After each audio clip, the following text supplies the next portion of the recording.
This is Pokling 888 Telemetrading Daily Market Research and Data Analysis.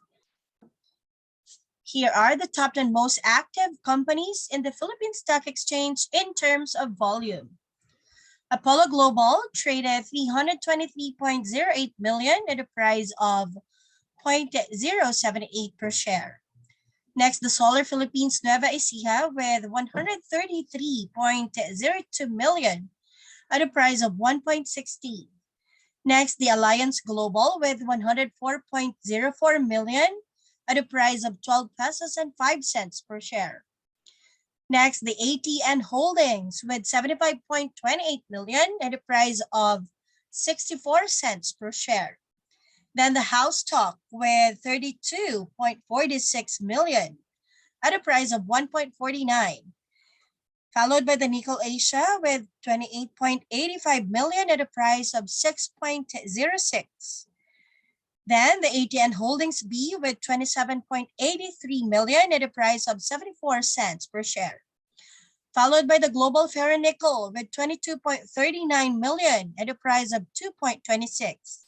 Then the Apex Mining with 19.51 million at a price of 1 peso and 79 cents per share. And the Monday Nissan with 13.12 million at a price of 16 pesos and 24 cents per share.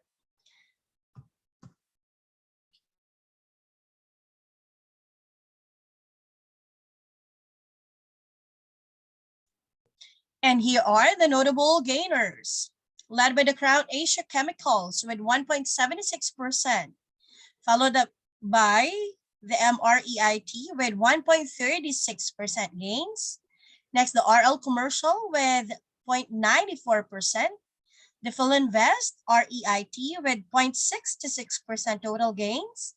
And A Brown Company with 0.19% gains among others. And the notable decliners are the following, led by the House Stock with 3.87% losses. Next, the Keepers Holdings with 2.16%. The Monday Nissan with 2.05%. The Ayala Corporation Preferred with 1.54% losses. The Altus Property Ventures with 1.05%. The Medalliance Distributors with 0.88%. And the Cebu Air Preferred with 0.72% losses.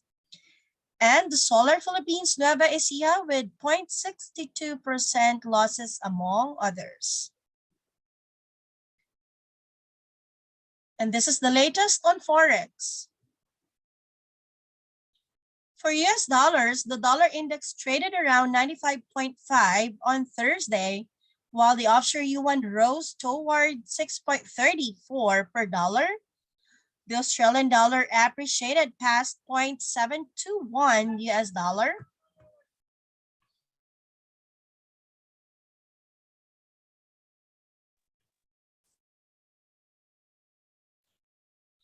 The Japanese yen steadied around 114.4 per dollar. The New Zealand dollar hovered below 0.68 US dollar. And the euro changed hands at 1.135 US dollar.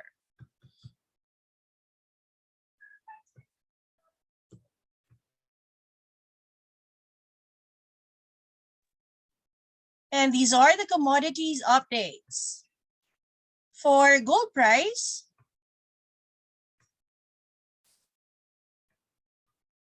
the gold price has steadied near 2-month highs to around 1,840 US dollars an ounce, while the crude futures steadied around 87 US dollars per barrel, and the Brent steadied near 88 US dollars per barrel.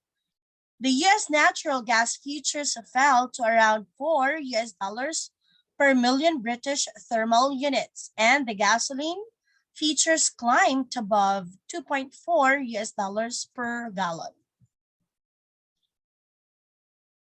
For stock market updates, in US, the stock futures were higher on Thursday, with contracts on the Dow Jones rising more than 100 points, while the S&P 500 added 0.5% and the Nasdaq gained almost 1% after sliding into correction territory. Shares of United Airlines were down around 1% in the pre-market trading. In New Zealand, the S&P or the NZX 50 shed 115 points or 0.91% to finish at 12,497. Among top losers were Trade Window Holdings with 8.63% and Marlin Global with 6.11%. In Australia, the S&P or the ASX 200 index reversed early losses to close 0.14% higher at 7,342 on Thursday, as resource-related stocks rallied on strong commodity prices, while technology and financial firms tracked Wall Street peers lower. Gold stocks led the charge following a 1.5% overnight rally in the underlying commodity, with gains from Northern Star Resources 11.2%, Evolution Mining 8.92%, and IGO Ltd with 4.13%. Other miners involved in the iron ore, copper, nickel, and lithium industries also advanced, with notable gains from BHP Group 3.11%, Fortescue Metals 4.65%, and Newcrest Mining 6.59%. Losses among tech names were led by the Afterpay with 2.18% and BrainChip Holdings with 6.8%. In United Kingdom, the FTSE 100 tuned lower after a positive start on Thursday. GlaxoSmithKline was among the worst performers after Unilever effectively abandoned its plans to buy the consumer healthcare business. Meanwhile, Primark owner Associated British Foods also dragged down the index. In Italy, the FTSE MIB index rose 0.4% to trade at the 27,460 level, rebounding from a 0.4% decline in the previous session as gains in the healthcare and utility sectors offset lingering concerns of inflation. Healthcare shares gained 1.3%, led by pharmaceutical Diasorin with 1.3% and biotech Amplifon with 2.3%. Meanwhile, Telecom Italia rebounded 2.2% after falling over 9% this week, after reports stated that Telecom's boardroom were pleased with the preliminary strategies of spinning off the firm's assets, despite lowering the odds of the 33 billion euros takeover by KKR and company. In China, the Shanghai Composite fell 0.09% to close at 3,555, while the Shenzhen Component shed 0.06% to 14,198 on Thursday. In Japan, the Nikkei 225 index rose 1.11% to close at 27,773, while the broader topics index gained 0.98% to 1,939 on Thursday. Technology firms led the advance as investors scooped up shares of battered tech names, with gains from Recruit Holdings 2.66%, M3 Incorporated 3.73%, Fujitsu 2.41%, Shift Incorporated 8.02%, and Fronteo Incorporated with 5.43%. Elsewhere, Sony also jumped 5.84% after a sharp drop in the previous session, while Toyota recouped some of the previous day's losses after closing 1.72% higher.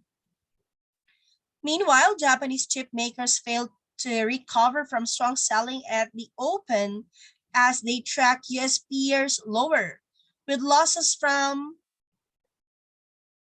Tokyo Electron 0.45%, Advantest 1.57%, and Renaissance Electronics 0.07%. Shippers also slumped and lagged behind the entire market.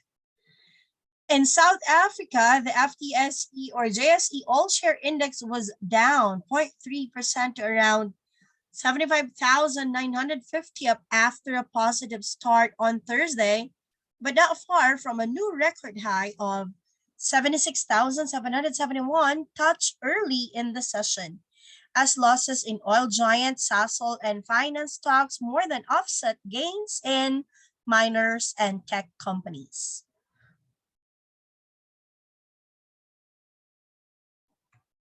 In France, the CAC 40 index was 0.5% lower to hover around 7,140, trimming last session's 0.6% gain amid losses in the luxury goods and technology sectors.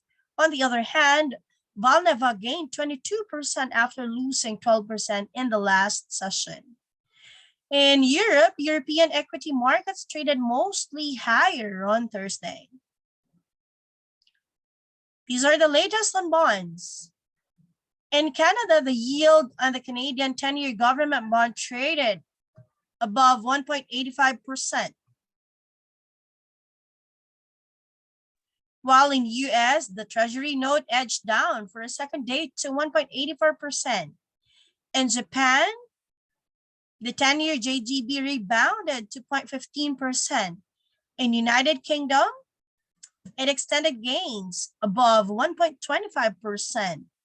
And in Australia, the bond rose to an 11-week high above 1.9% during the third week of January. And this is Emmy from Philippines reporting. Thank you very much.